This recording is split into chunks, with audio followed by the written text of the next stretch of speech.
We always knew that electric vehicles, EVs, could burn, but the latest data shows a worrying exponential growth in fire incidents. Is it possible that EVs can catch fire at charging stations, after a collision, or even while sitting idle in a parking lot? Why haven't automakers found a way to solve this major concern? EV owners seem to have had enough. Is the increase in EV fires real, or is it just being reported more? BYD, for instance, has experienced its 10th showroom fire in 3 years. Could this be just a coincidence? Everyone knows that EVs are prone to catching fire, but if you ask experts, they'll tell you the risk is actually lower compared to internal combustion and especially plug-in hybrid cars. Why, then, does it seem so difficult to control these fires once they start? Despite what experts say, are EV fire incidents really as rare as some claim? Take BYD, for example. This Chinese EV maker is considered Tesla's closest rival and is impressive in terms of technology and sales numbers.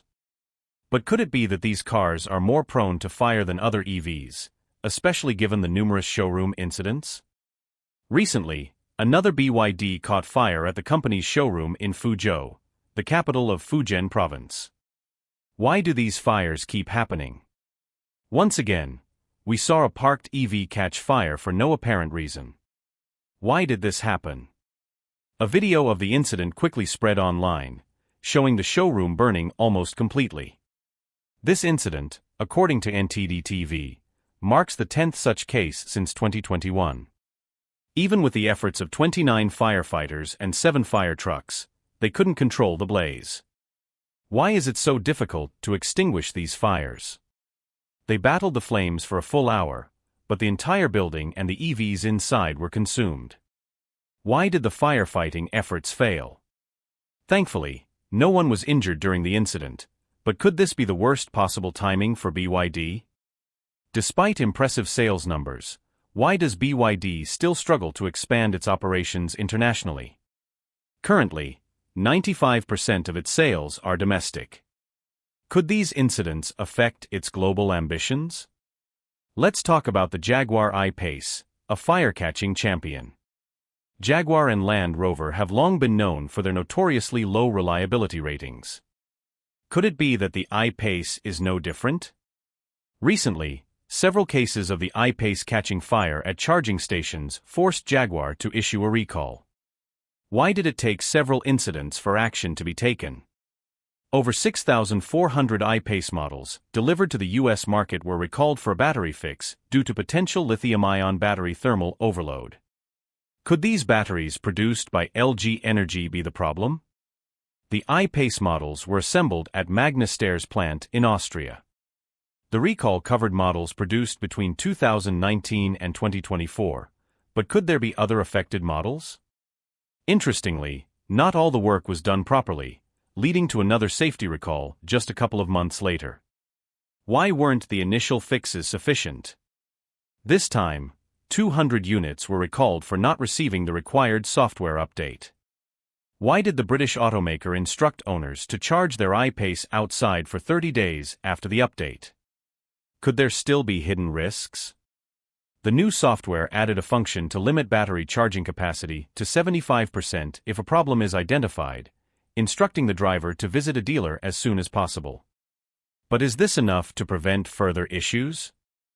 China is the world's biggest EV maker with the most developed charging infrastructure.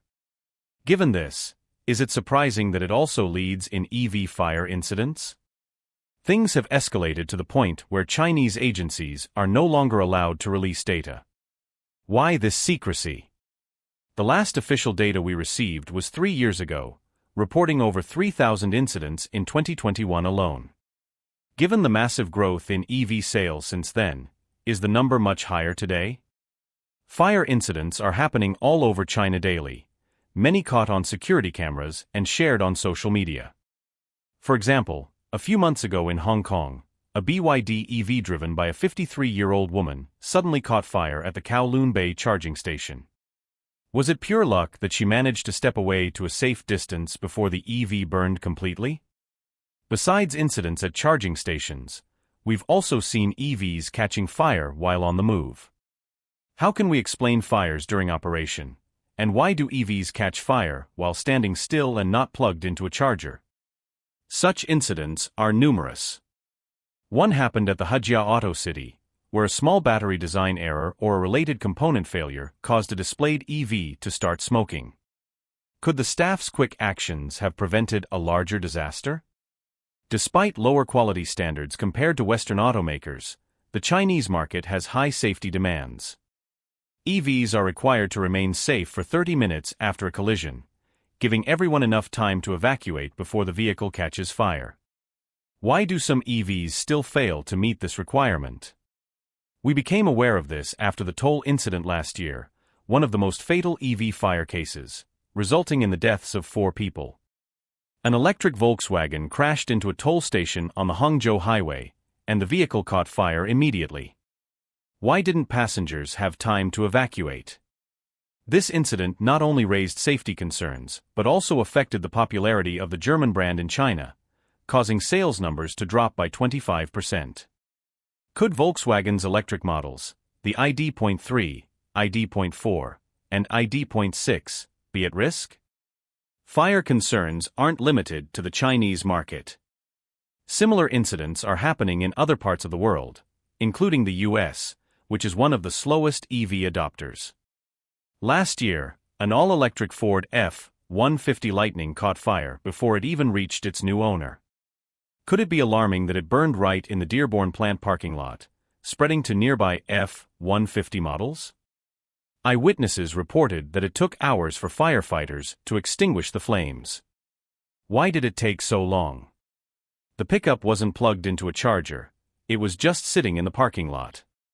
The cause was related to a battery design flaw, prompting Ford to halt production for a month. Why weren't these flaws caught earlier? Prior to this, Chevrolet recalled over 100,000 vehicles due to fire concerns, advising owners to keep their vehicles away from other cars and buildings. What could this mean for the future of EV safety? So, what makes EVs burn so badly? One common cause is thermal runaway, which occurs during overheating.